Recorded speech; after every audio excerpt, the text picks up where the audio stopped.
ఉద్యమాలు చేస్తే వాళ్ళకి సహకరిస్తే జిల్లా స్థాయిలో 5 మందికి 10,000 రూపాయలు అప్పట్లోనే అవార్డులు ఇచ్చేవాళ్ళం. రాష్ట్ర స్థాయిలో ఉత్తమ సంస్థలకు 25,000 అవార్డులు ఇచ్చాం. అంటే వీళ్ళ ప్రోత్సహించాం, కలుపుకోవడం రావడానికి ప్రోత్సహించాం. ఇంకొక పక్కన కొన్ని ప్రాంతాల్లో కొన్ని గ్రామాల్లో అహంభావంతో ఇష్టానుసారంగా మీరు ఎన్నైనా చెప్పండి, కరుడుగట్టిన విధానాలతో ఎట్టి పరిస్థితుల్లో మేము ఇక్కడ ఆచరించామంటే ఆ ప్లేసులన్నీ కూడా వల్నరబుల్ ప్లేసెస్గా హాట్ స్పాట్స్గా డిక్లేర్ చేశాం. డిక్లేర్ చేసి ఎప్పటికప్పుడు అధికార యంత్రాంగం అక్కడికి వెళ్ళడం, రిపీటెడ్గా వెళ్ళడం, ఎవరైనా దీన్ని వైలేట్ చేస్తే వాళ్ళపైన చర్యలు తీసుకోవడం మొదలుపెట్టాం. అదే మరిగా దిశ ఎక్కడైనా సరే ఒక అత్యాచారం ఎస్సీలపైన జరిగితే జిల్లా అధికార యంత్రాంగం కలెక్టర్ ఎస్పీ డైరెక్ట్గా వితిన్ 24 అవర్స్లో ఆ విలేజ్కి వెళ్ళాలి, వాళ్ళని పనిష్ చేయాలి. అలాంటి వ్యవస్థ తీసుకొచ్చాం.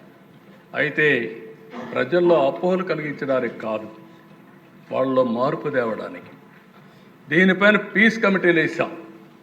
పీస్ కమిటీలు వేసి ఏ ఊరికి ఆ ఊరు కూర్చోబెట్టి ఇది మంచిది కాదు, ఇది కరెక్ట్ కాదు, మానవత్వంతో ముందుకు పోవాలని చెప్పి వాళ్ళకి చెప్పాం.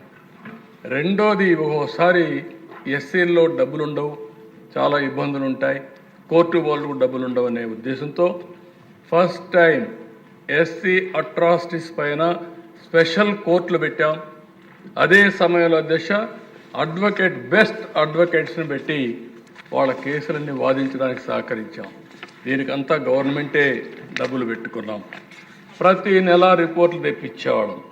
ఇంకొక పక్క విజిలెన్స్ కమిటీ డిస్ట్రిక్ట్లో మీరు చూస్తే DVMC district vigilance monitoring committee ఒకటి వేసి ఇవన్నీ కూడా రివ్యూ చేసాం.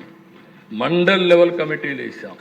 మండల్ లెవెల్ కమిటీలో ఎంపీడీఓ, ఎంపీపీ, ఎంఆర్ఓ వీళ్ళందరినీ పెట్టి ఎస్ఐలు పెట్టి మొత్తం మానిటర్ చేసే పరిస్థితికి వచ్చాం. ఈ విధంగా ఆలోచించిన మొత్తం ఒక 27 జీవోలు ఇష్యూ చేశాం. ఇంకో పక్కన మీరు చూస్తే ఇక్కడికి వచ్చినప్పుడు సోషల్ ఈక్వాలిటీ కింద ఎక్కడికక్కడ క్యాంపులు పెట్టి అవేర్నెస్ తీసుకొచ్చాం.